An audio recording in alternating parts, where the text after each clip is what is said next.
Hi, Taurus. I figured since the last one was late that you knew that this one... Never mind. It's okay. Here we are.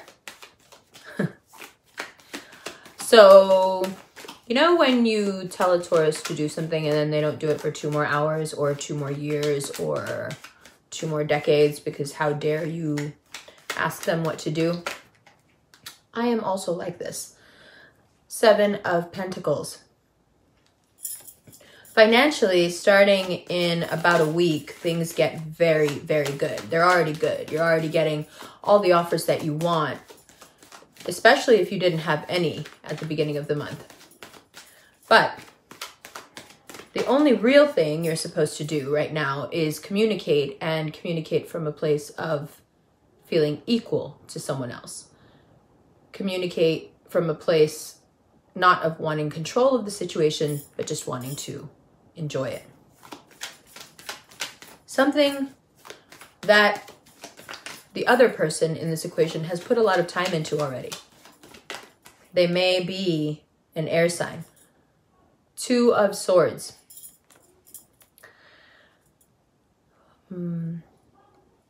The inability to let go of control in any situation, financial, emotional, familial, will cause a lot of pain at this time. That scab needs to come off. First, you wanted to pick at it when it wasn't ready. Now it's ready to come off and you want to keep a band-aid on it so it doesn't get away.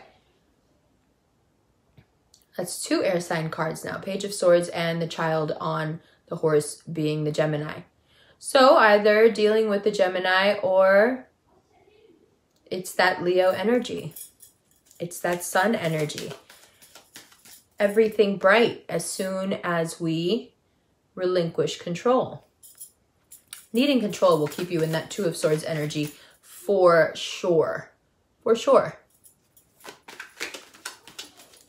But the sun, as soon as it moves into Scorpio, gives you all the info you need on all the people who have been doing all the talking, betraying, gossiping, just, you know, bad vibes. Bad vibes. And why? Why would the Queen of Swords and Queen of Cups come out of the woodwork? Well, because your haters can feel the sun on you before you can. Because they hover around you. That is the Aries costume there. Aries for Halloween will be Joan of Arc. You, Taurus, will be the Oracle. The one who predicts the Ides of March. Of course, darling. The Queen of Swords and Queen of Cups are people you know. And if you've been having dreams of being betrayed by a friend, I wouldn't necessarily put it on that friend, but there are chances here of finding out that someone has just been lying to you. And that's fine. 5 of Swords, 8 of Swords is like, you figure it out, you live through it. It's not a big deal. Just moving forward. And don't throw everyone away just because a few people, you know, aren't... Don't go isolating yourself either.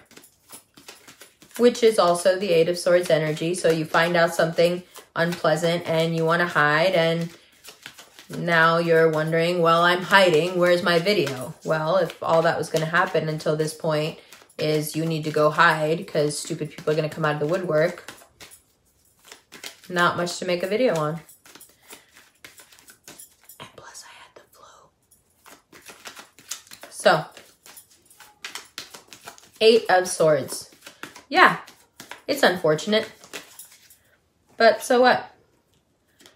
So what, she says. So what? So my head is all foggy, so I don't know what's true and what's not. So what? This shakes everything I know and believe about people, about myself, about work, about the potential there is for me out there. But don't worry. Things will make themselves very, very clear.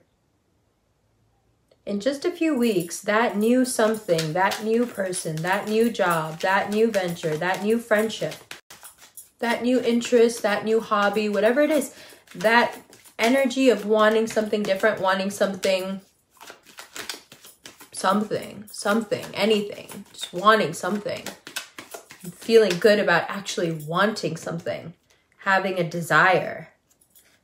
Yeah, good times, love, celebration, contentment with someone who can really hold you down. Pretty damn good. And then we have our nod to Scorpio season here at the bottom of the deck, the High Priestess and the Death card. It's really important in the next couple of weeks now for you to go radio silent in terms of the power dynamics and the control game. It's really, really important to put it all away. And why do I say that? Why do you need to put it all away? Because everything that has been planted, like the first card says here, Seven of Pentacles, everything that has been planted is coming to fruition. And everyone who needs to be rooted out, it's happening on its own.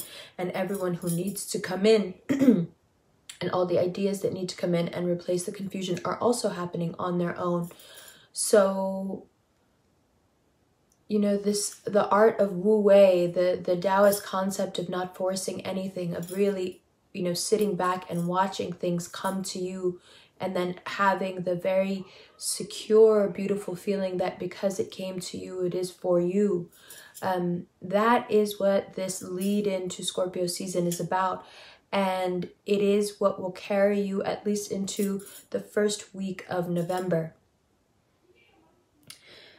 It's not much even now to base a reading on. It's you're doing what you do. There are a couple of people who are going to make themselves known. You will push and you will try to take control of situations that you should let happen naturally. But I would bet money that if somebody told you that a couple of weeks ago, you would have done it more. Which puts me in an untenable position, actually, because I know how you are, so I don't want to tell you something that's going to make you do something that you shouldn't do, but I also don't want to tell you something that's not true. So I do what you do. As a Vedic Taurus, I do what you do. I got a ghost. If I don't know how to handle it, I got a ghost. I need to figure out, you know, and what I figured out with you guys is that the best thing to do when the best thing for you to do is to let things be, the worst thing I can do is tell you to let it be. But now that we're here and you see what it is and how it is and who it is, I think it'll be easier for you to let things be and let things come to you, because you're already seeing how the knowledge of the betrayal, it's coming to you. The new opportunities, they're coming to you. Even the places where the power dynamics are happening, those came to you. So you're already experiencing that, what we call in the podcast fountain energy. You're already there. But now we want to maintain it through a time that's so incredibly dramatic and so honestly can be so annoying, especially for Taurians, because it sits across from you. So as the sun moves here across from you, you will feel that uncomfortable brightness, you know, bringing into light all the different ways in which you have been duped, and you have been used, and you have been confused, right? That all starts to happen. And although it needs to happen, the season can get pretty painful as it progresses. This really is one of the only ways to deal with Scorpios or Scorpio season. They may not like that I'm saying that, but it's true. And what is this? It's, you see it, you notice, but you're not responsive. Your behavior is in no way determined by what happens around you. And with a little patience, I think you can master that for at least this season. Let's look at these cards. I love you. Mwah.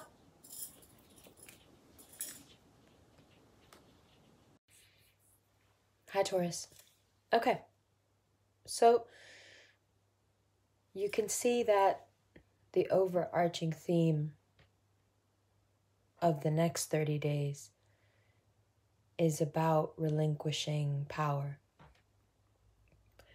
but only because it's transmuted into something better for you.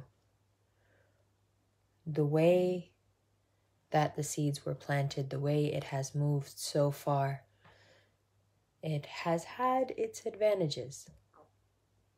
But I think you know that as the sun comes and sits across from you, and really the times get so confusing and deep. Sometimes the only way Taurus knows how to process that confusing depth is to become sad. It's not even like you want to be sad. It's just, what is going on? So I understand the need for the reading. I don't want you to think or feel diminished by your need for it, but I also understand that there was just nothing doing. These moments that you're having where you're realizing perhaps about yourself, but I think very much about others, who's with you and who's actively taking from you, parasitic. These moments are moments that Taurus needed to have alone. But then, of course, you run the risk of feeling truly confused and alone, especially when the sun is shining right in your eyes.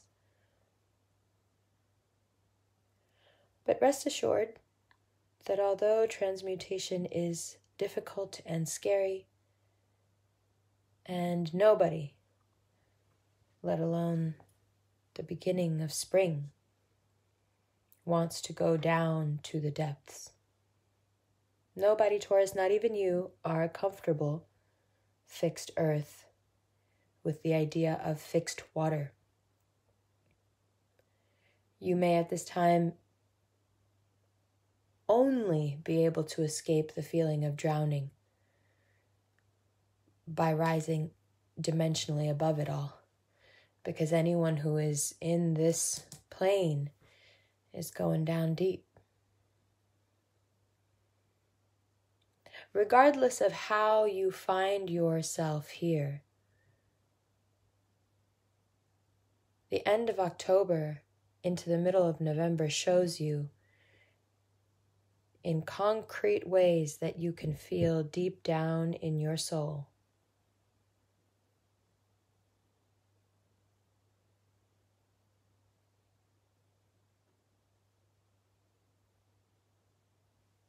that you can be happy,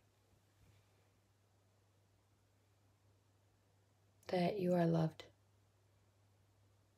that there is a future outside of personal transformation, that there is a future outside of the roles you play, that there is something out there that is for you.